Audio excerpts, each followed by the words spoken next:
मतों का ध्रुवीकरण, मतों का विभाजन, चाहे जात के आधार पर, चाहे धर्म के आधार पर, चाहे पार्टी तोड़कर विचारधारा के आधार पर। अगर मोदी जी देश के असली नेता होते या शाह साहब, तो ये काम करने की उनको जरूरत नहीं पड़ती। महाराष्ट्र में 400 से भी ज्यादा कंप्लेंट्स हमारे पास आई है ईवीएम के बाद।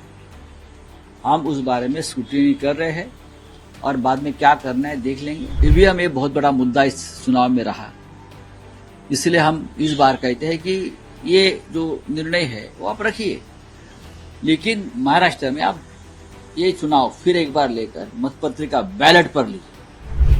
महाराष्ट्र विधानसभा चुनाव के अब नतीजे घोषित हो चुके हैं। नतीजों के मुताबिक महायुति को बम्पर जीत मिली है, जबकि महाविकास आघाड़ी को हार का सामना करना पड़ा है।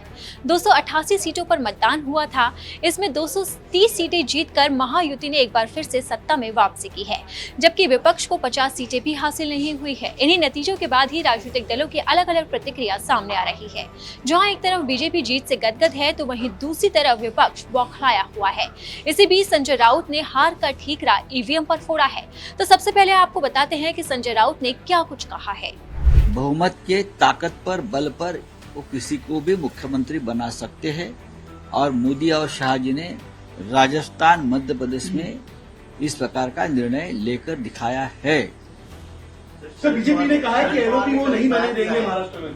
शरद पवार ने कभी बयान किया है कि बटेंगे तो कटेंगे, जो नारा चलाया गया इसकी वजह से वोटों का ध्रुवीकरण होता है। देखिए, ये ध्रुवीकरण की बात तो माननी पड़ेगी, यही उनकी सबसे बड़ी ताकत रही। मतों का ध्रुवीकरण, मतों का विभाजन, चाहे जात के आधार पर, चाहे धर्म के आधार पर, चाहे पार्टी तोड़कर विचारधारा के आधार पर। ये मोदी जी की यही ताकत है।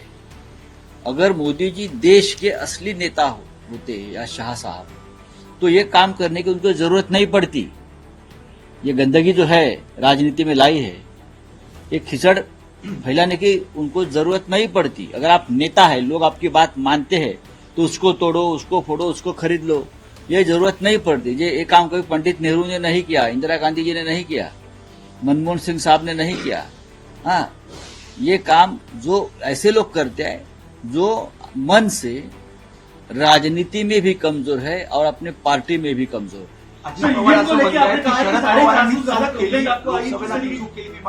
विधानसभेला माझ्या पुतण्याला या धंदा पाणी करायचा त्याला म्हणजे समोर उभं केलं।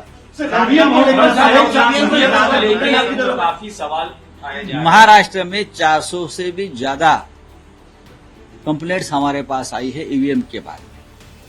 हम उस बारे में स्क्रूटिनी कर रहे हैं और बाद में क्या करना है देख लेंगे।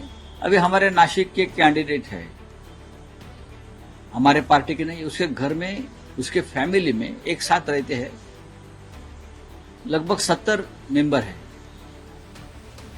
माँ है, बच्चे है, बहन है, बीवी है, भाई है, उनके नौकर है, उनके कार्यकर्ता है।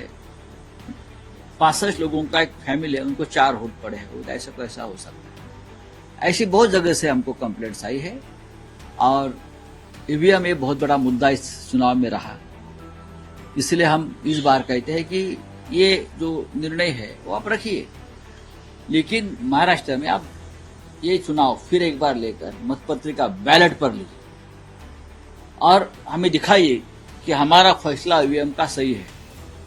अब संजय राउत तो हार का ठीकरा ईवीएम पर फोड़ रहे हैं। देखना होगा कि बीजेपी की तरफ से इस पर क्या पलटवार आता है। अगर आपको हमारा ये वीडियो पसंद आया तो इसे लाइक और शेयर जरूर करें। अगर अब तक आपने दैनिक जागरण को सब्सक्राइब नहीं किया है तो लेटेस्ट खबरों को जानने के लिए आप दैनिक जागरण को जरूर सब्सक्राइब करें।